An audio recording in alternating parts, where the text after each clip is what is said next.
them a deep conversation where you're going into their desires and their biggest pain points and their biggest fears, and basically relaying it to them, being sort of like their therapist and showing them that you really care. Social media is all about love.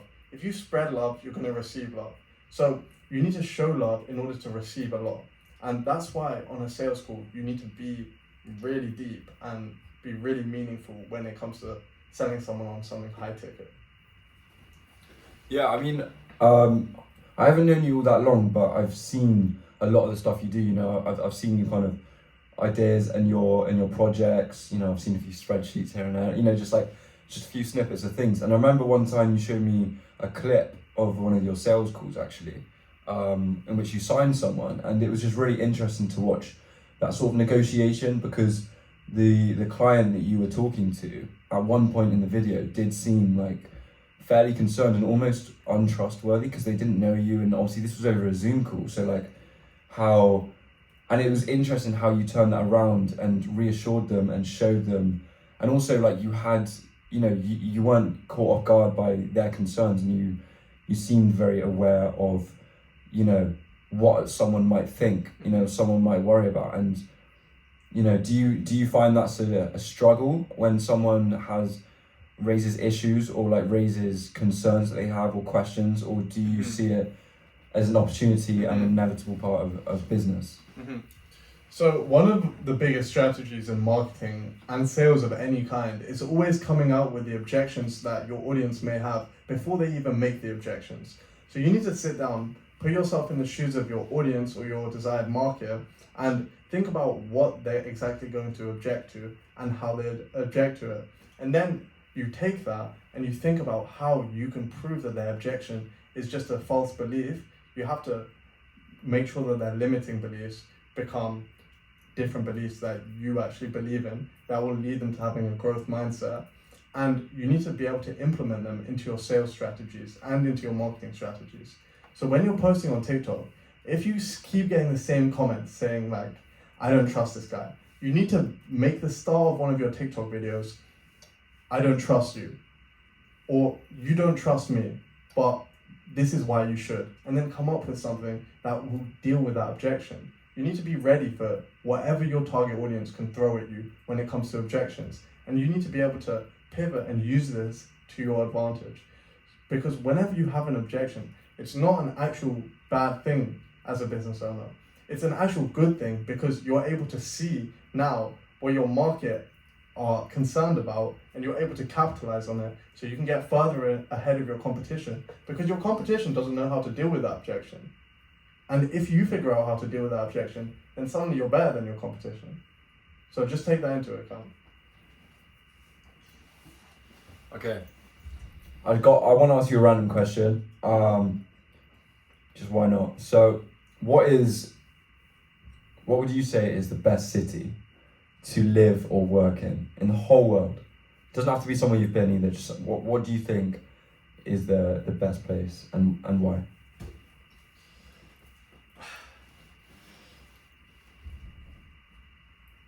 Look, like, everyone knows what I'm about to say, and everyone thinks the same. It's fucking Dubai.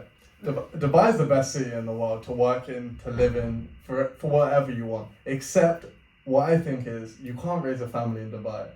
Oh, really? I don't think you should raise your family in Dubai, because look, your children are just going to be spoiled brats, to put it lightly, if you raise them in Dubai, because they'll be accustomed to that kind of lifestyle that they should be grateful for. So that's kind of my thinking. But I think that if you've earned it and you're living off your own back, you're not living off your parents' money, and you have the opportunity to move somewhere else in the world and like essentially live there for a few years, Dubai is the place for you. Because look, you're going to get 0% income tax. You're instantly going to add double if you are in the like highest tax bracket to your income. So that's one plus. Other plus is it's never cold there. It's always 20-30 degrees. And you must be a pretty miserable person if you like the cold. I'll just say that straight up. But also in Dubai, there's just so much nightlife, and there's so much just like very beautiful culture. And there's people doing things that people at other places in the world just wouldn't do. Like the shows in the desert where they have the dancers and the fireworks and the flamethrowers. It's just so extravagant, and you won't be able to experience that anywhere in the world, especially if you're a digital nomad. If you're able to work from your laptop and make a full-time income wherever you are in the world, Dubai is the place for you, because you can actually experience the full fruitfulness of what your profession has to offer. I've never been to Dubai, but I've heard mixed things. I've heard lots of people say it's it's beautiful, it's a place to be. I've heard other people say it's like somewhat artificial because it's obviously very modern and it's like it's in a desert, right? But it's definitely somewhere I want to visit. I've got a friend actually who's just been offered a graduate job, and he does 1 year in London, 1 year in Milan, and 1 year in Dubai, and he becomes like an account manager, like some sort of investment thing, which I think is crazy. I think that's insane. But yeah, Dubai's a good one. I think Singapore. I really want to work in Singapore. Yeah. Singapore's good. Yeah, but to be honest, I used to think that like working abroad, living abroad was such like a crazy wild idea. But I mean, since the pandemic, I think we just sort of realized like the world's actually a really small place, and people work just across the world. During my second year of university, I'm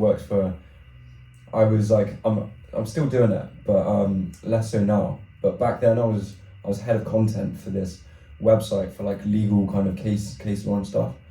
And I've never met the owner of this website. He lives in Singapore. He's a trainee solicitor, working like 60 nowadays.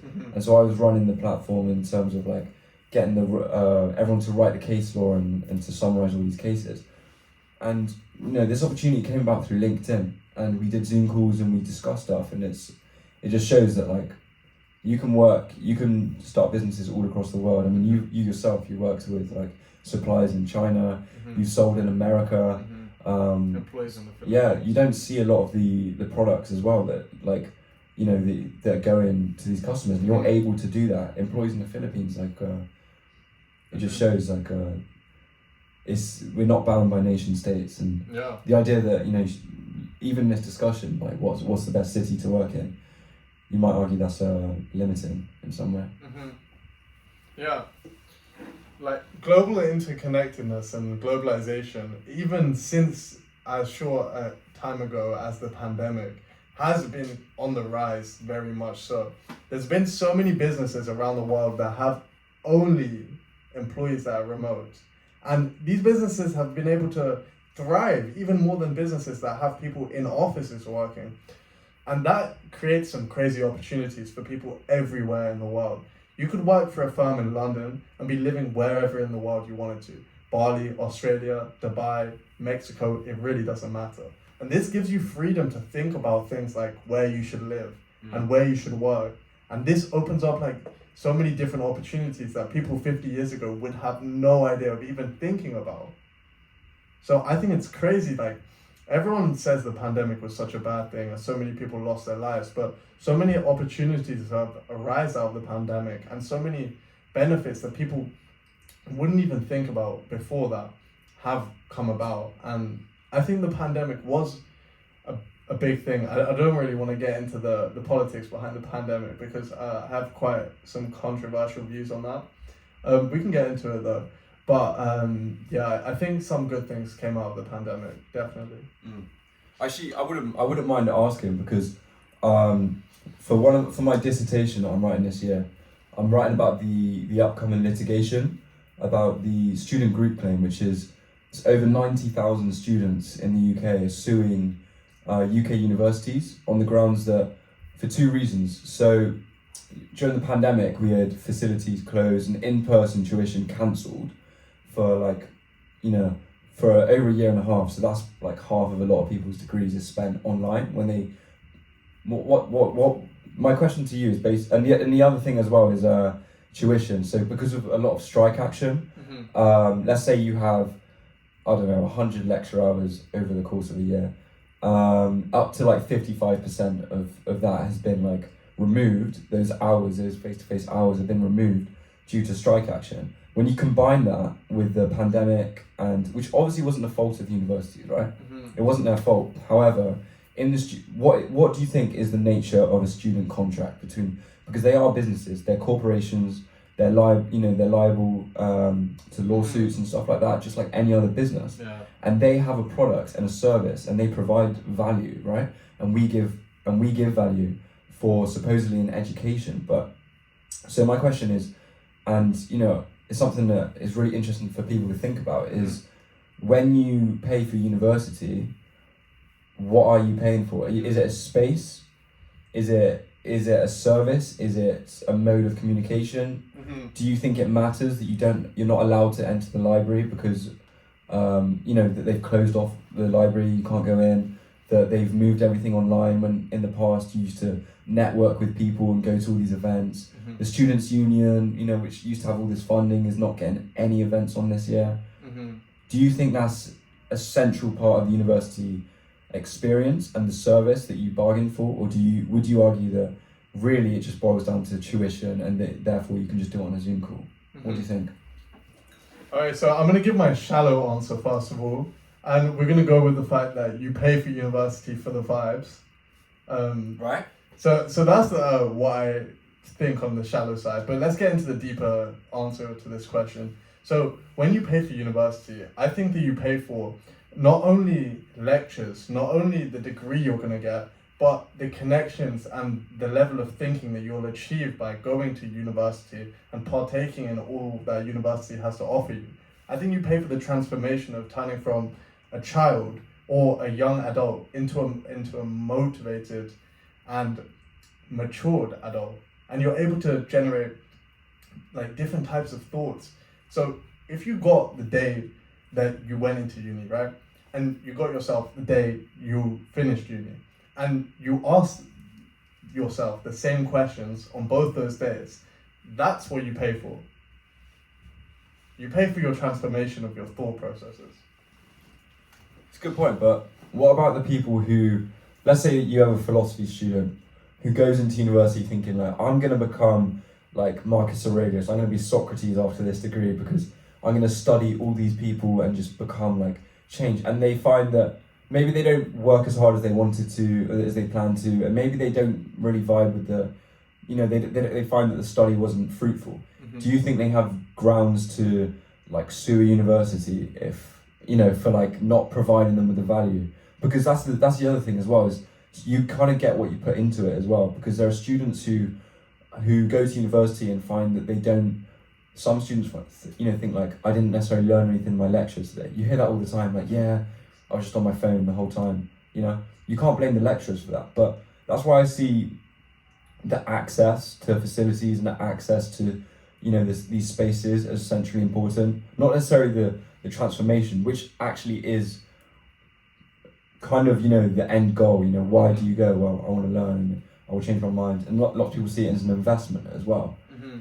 But it's that access, and that's why I feel like closures of universities and reduced tuition is a reduced service, which arguably deserves compensation, because even if some people just mess around in their degree, like, oh yeah, like I didn't learn anything, the point is you could have done that. And I feel like when you don't have access to the same stuff, you're not getting the same value for money and the same access as other year groups. So yeah, so when it comes to the pandemic in universities,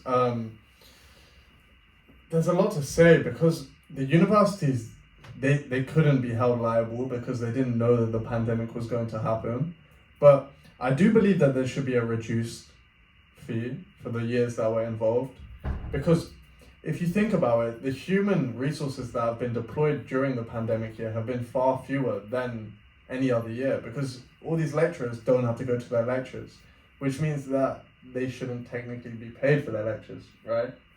That makes sense, because the human resources weren't deployed, so you have less costs, and then you translate it to the students as less fees.